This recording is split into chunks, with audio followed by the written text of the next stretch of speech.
Dogs and cats living together. That's hysteria. Wow! Can you dig it? Can you dig it? Can you dig it?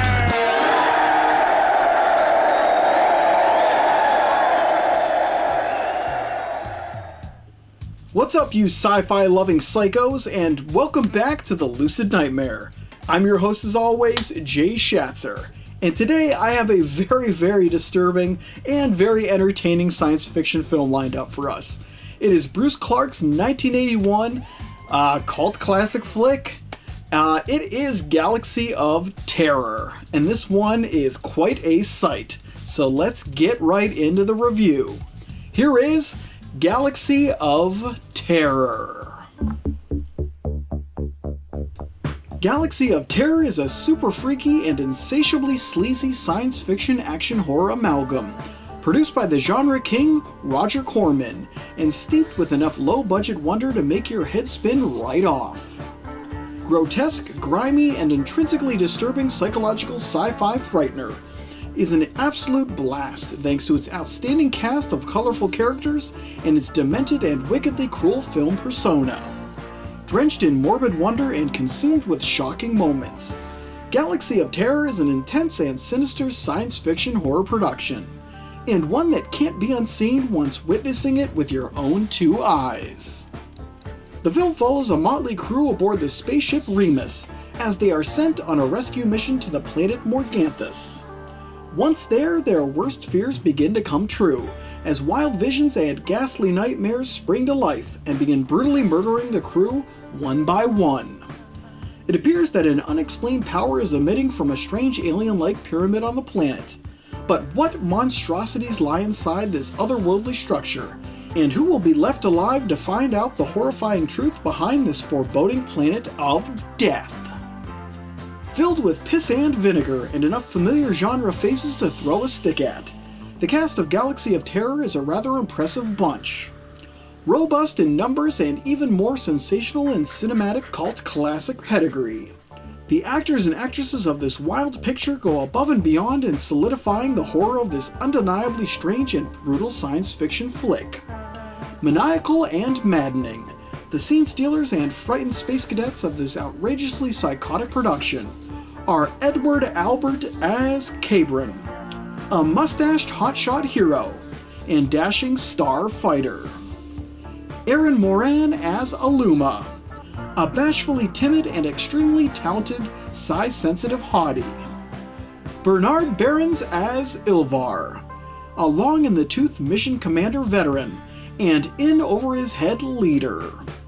Zalman King as Balon, a hot-headed second-in-command super soldier and complete loose cannon.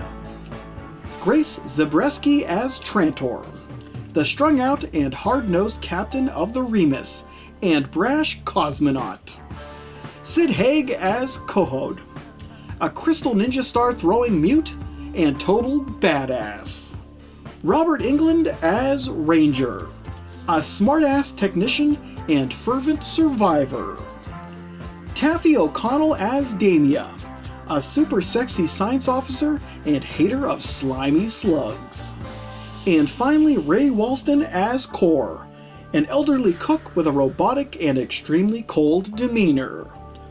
From top to bottom and across the board, the cast does a fabulous job with the sick and twisted material, giving the film an added bonus of genuine charm and class, in one of the most disturbing sci-fi efforts to ever grace the screen. In complete alien rip-off territory and total shock and awe gore presentation, Galaxy of Terror is not a subtle film by any means. It's a rough and tumble gross-out fest, as it dives into some rather seedy situations and grotesquely provocative hijinks. Yet it still manages to maintain a sense of respectability thanks to its outstanding special effects, beautiful matte paintings, and meticulous attention to detail. Blessed with the hard work ethic and artistic ingenuity of legendary filmmaker James Cameron, as he hashed out miracles in the production design department, as well as the commendable direction of exploitation director Bruce Clark. The film magically transformed into a rather disturbing and completely visceral science fiction horror stunner that surprisingly overperformed for being a blatant ripoff of the highly successful sci-fi classic Alien. The special effects of the flick are top-notch and grotesque, and the various nightmarish iterations that plague our doomed space crew on an almost constant basis are vividly brought to life and extremely imaginative in their bizarre and cruel nature. If there's one thing to say about Galaxy of Terror that can summarize it up rather nicely, it's that it is a profusely vile and brutal picture. Culling from exploitative films of the past and drenched in a disgusting persona of over-the-top sequences and gory extravaganzas. The production celebrates its abrasive nature and just runs with it all the way to the finish line. If you love sick flicks and can't get enough of low-budget sci-fi productions, then this should be just what you need to satisfy your cinematic appetites. In the end, Galaxy of Terror is a demented and deranged science fiction horror spectacle that is as sick and twisted as they come. And there you have it, weirdos. That is the highly entertaining and just really sick and twisted, like I said, flick that is Galaxy of Terror. Just a really crazy Roger Corman produced flick, and just a really gritty and grimy, disgusting entry in the sci-fi genre. Just out of control. Simply out of control. But guys, that is it for me. Hope you enjoyed that one, and I hope you like what I'm doing here. If you do, please like and subscribe. And if you have time, leave a comment below because I love hearing from you. But until then, I will see you all at the next movie review. Take care.